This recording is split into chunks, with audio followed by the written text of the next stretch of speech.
What's going on, guys? So we're at the grill again, my beloved SNS Kamado.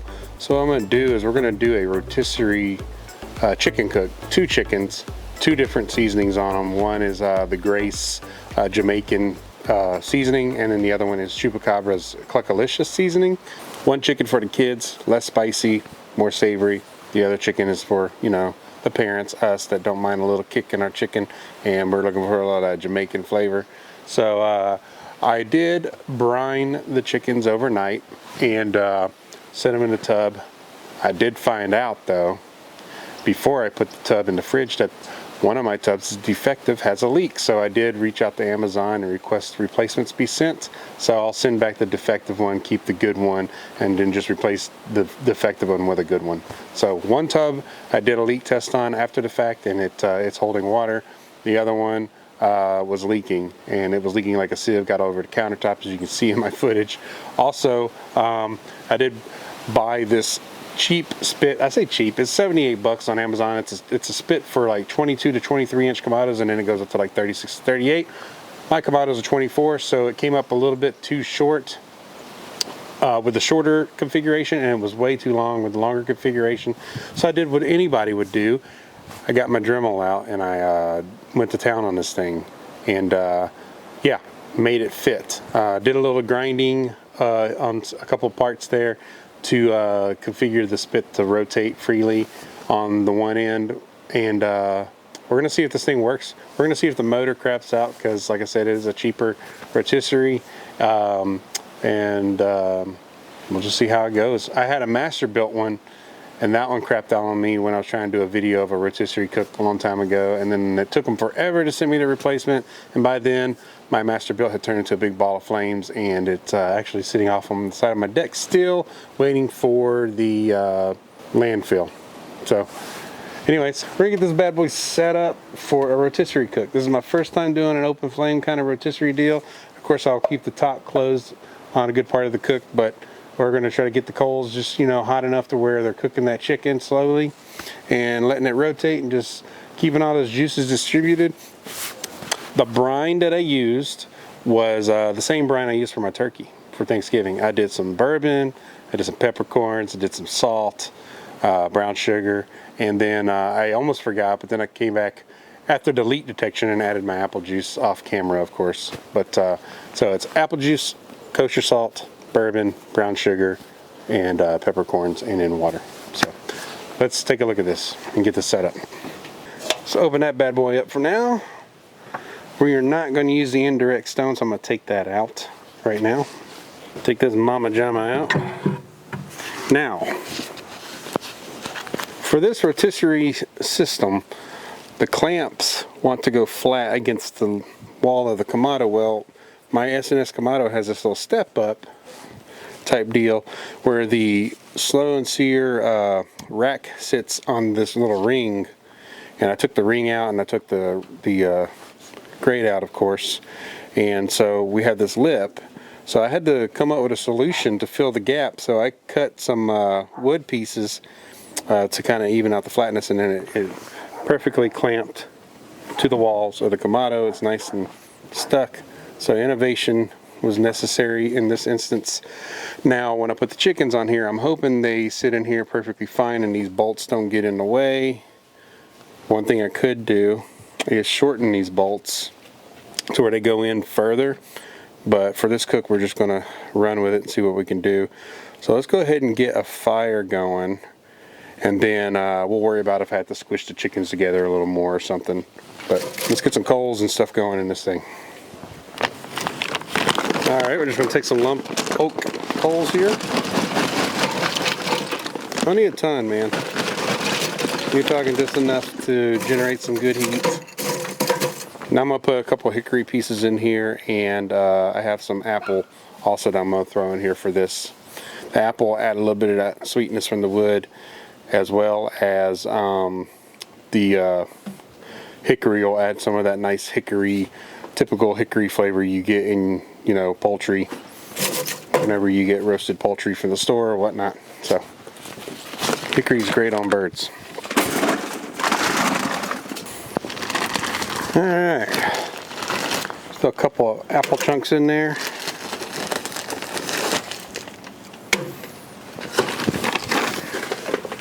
And a couple of hickory chunks.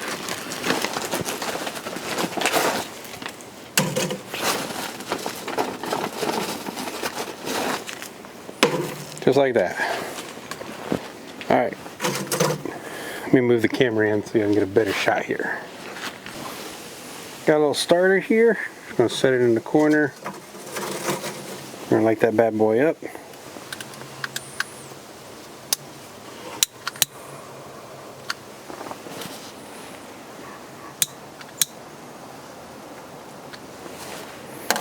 Now I'm just going to throw one of these coals over top. Maybe a couple smaller ones.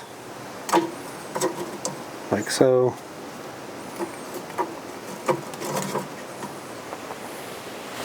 Alright. We'll let the grill get going. Open up the bottom, of course. Be back shortly to add the chicken on once this thing's really going. Now I did message SNS on Instagram to find out what happened to their rotisserie, because they did make a rotisserie specific to this grill, and they still do sell a rotisserie, but that rotisserie is for Weber kettles, and so they said that it just wasn't a high demand for that particular rotisserie kit. So I was a little bummed. I actually kind of jokingly asked if they had any spares laying around that they wanted to sell. So they probably won't reply to that till like Monday or till tomorrow. So anyways, yeah. So they don't have a rotisserie for this Kamado, but hey, if you are a grill accessory person, there's a market for it, because I've seen a lot of people complain about this particular spit being too long for the 24-inch grill, and everybody's had to modify it. Yeah, there is a market for it still. Just make a generic one that fits all 24-inch grills. Anyhow, we'll get back here once we got some good hot coals going, and then we'll put the chicken on, like I said. Alright guys, so I'm gonna show you the motor here. It's very lightweight. Doesn't feel heavy duty or anything, but it's made by a company called Skyflame, and we'll see how this goes. Suitable for outdoor appliance. So I'm not abusing this thing. It's being used for what it was designed for. Now what I did want to do is test to see if I'm going to adjust my spit or not, because I got to thinking about it. It's like I kind of want to test this to make sure my chicken's not going to be affected. Now, man, it's a really close. As a matter of fact, this is going to hit. I'm going to have to try to tighten these guys closer together. Gonna be some squished together chickens.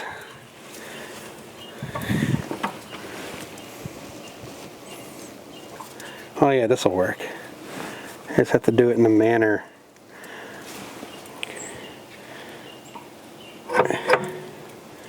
Yeah, that'll work. That will work. I had to squish the chickens together more, but it'll work.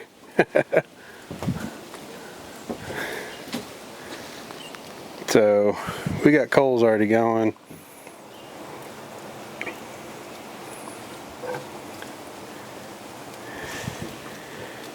Yeah, we're good. We are good. Hey, I don't even think I need any pliers. I was going to take pliers and tighten up the little nuts on here. But what I'm going to do is, we got coals started, so what I'm going to do is I'm just going to go ahead and leave the chicken on here.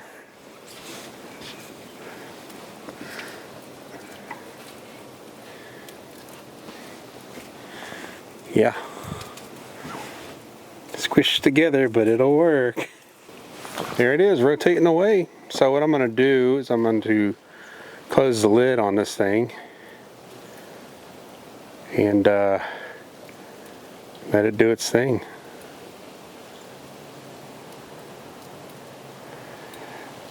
Yeah, it barely fits two chickens. It would fit two chickens better if it wasn't for the little eye bolts.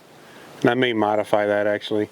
But you can see here, this eye bolt here, it sticks out enough. If I was able to whittle that down in size a little bit, it would fit the chickens on there more comfortably. And this one as well, there's a bolt on this side that's clamping. It gets in the way a little bit. I may modify this further down the road. My chickens are already twisting from each other here. I had to this isn't ideally how you want to do your rotisserie. As in, they make these little hooks. They go on each end on the inside to connect the chickens better. I did the best I could. But I see this is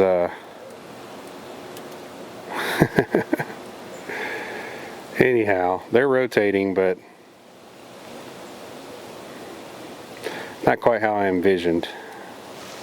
I think they'll be okay now. We'll just let them rotate. But hey, motor seems to be holding that weight though. Alright, close the lid for now. We got some rotation. That's good. The chicken will cook. We'll see how that all comes out later. I'll work on my spit game as time goes on, of course. Chicken's definitely not going to fall off. You got the spit running through the cavity of both of them, so. But yeah, I could have done a better job on setting that up, I guess. Live and learn, man. But let's go. Alright guys, I hear a lot of crackling and everything in here. Ooh, that's looking a little better. Look at that.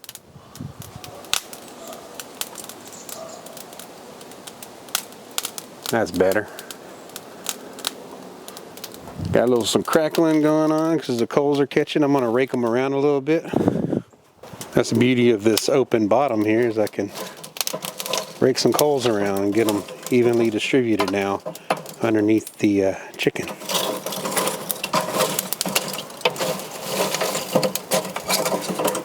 Alright.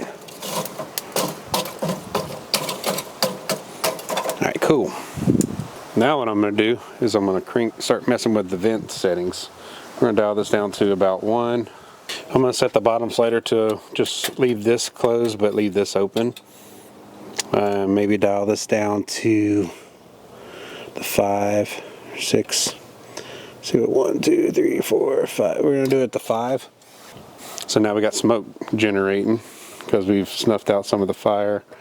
I'm going to set this to about the 2 on top. Like so. Let that smoke just kind of escape out of there. Open it up. Oh yeah.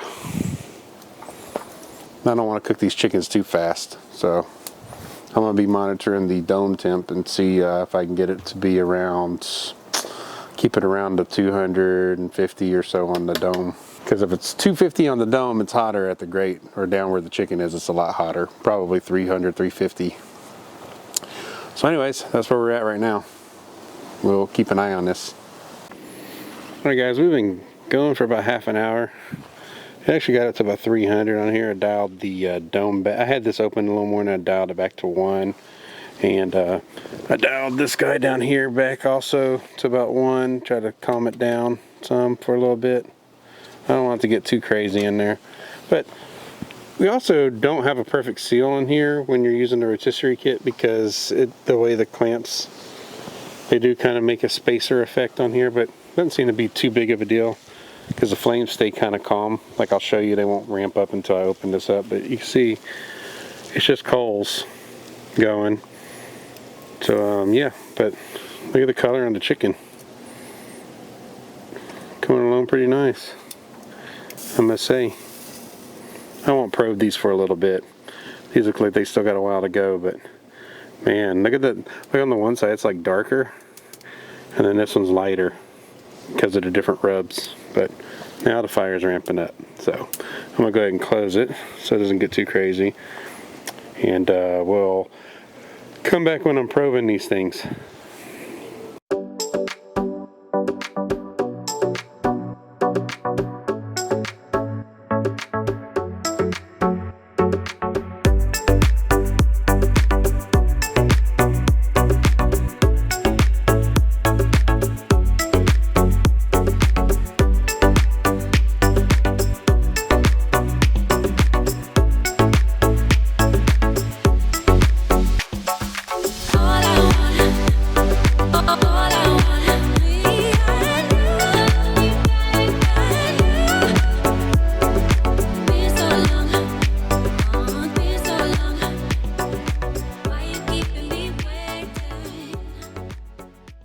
Alright guys, we've been hovering around 325 or so on the dome temp. We're going to check on this chicken and we're going to probe around and see where we are temp wise for this cook. So let's get my handy thermometer out, turn it on. I'm going to kill the spit. Woo! A lot of smoke.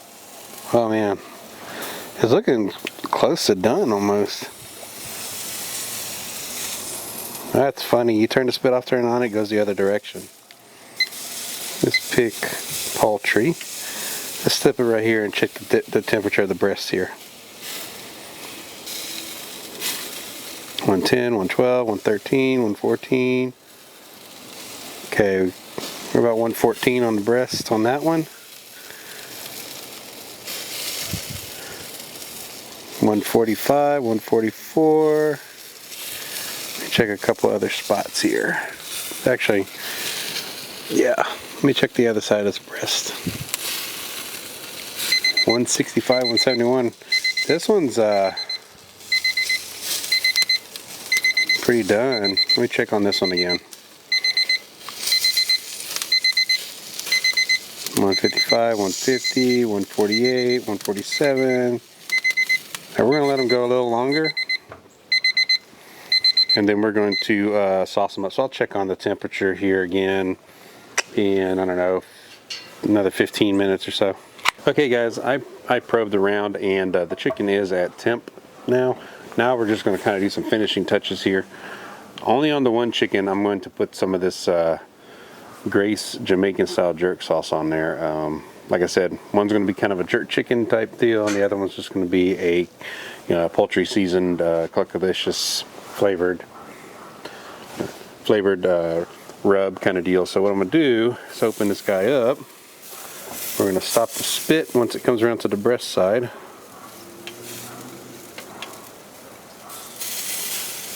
See if I can get it to go the other way. Well, let's let it spin. I guess I can go and get the back side of it real quick here. I'm going to stop it there. Go ahead and get some sauce. A light coat of sauce on here. The reason why I sauce it late is because this sauce will easily burn. It's got sugar in it. Some of my skin came off my jerk chicken, which I'm kind of annoyed about, but hey. Now see the fire's getting excited already. So what I'll do is close this for a minute, let the fire die down. See how it's doing. Alright, now we're on the breast side here.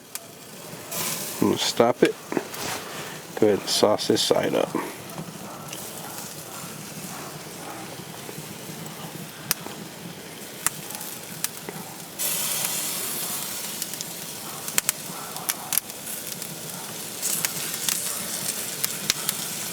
Fire gets crazy. I'm going to die it down for a minute here. Put it on spin again. See if we can do it now. Boom. Go back in for the kill.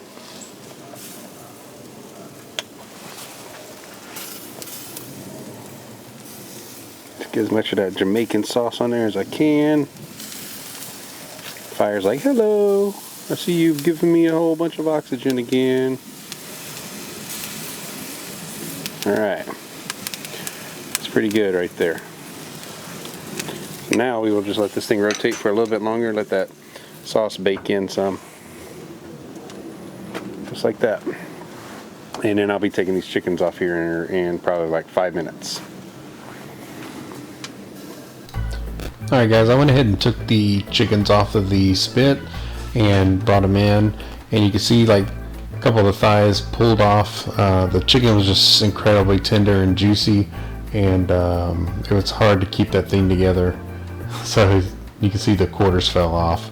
But here I am just removing the strings, and the chicken that is in the front is the jerk chicken, and the chicken that's further away from the camera is the regular rubbed chicken, just typical poultry rub on it. So I went ahead and got my regular wooden cutting board and wanted to bring the chicken over. I kind of separate the jerk chicken away from the regular poultry rub chicken. And as you can see here, it's real steamy hot chicken. And I went ahead and decided to do the voiceover for this because I figured nobody wanted to hear my kids running around making a bunch of noise or anything. So here I'm just separating the wings away from the first chicken. And I can actually just tear it off, really. It was that tender. And then go ahead and cut the breasts out. Separate the breast from the body of the chicken.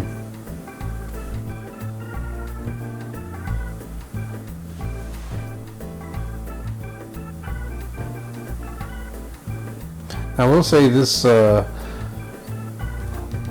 probably would not let it go as long next time. It may be slightly overcooked. I'm not really sure. I mean, it was actually pretty good and real juicy. So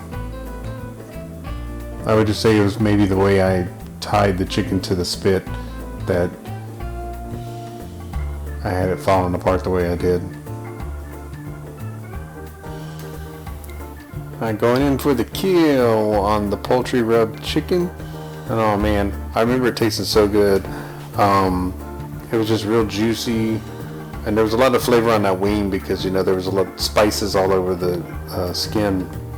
But yeah, I tore that wing up. It was so good. Going in for the kill on the jerk wing.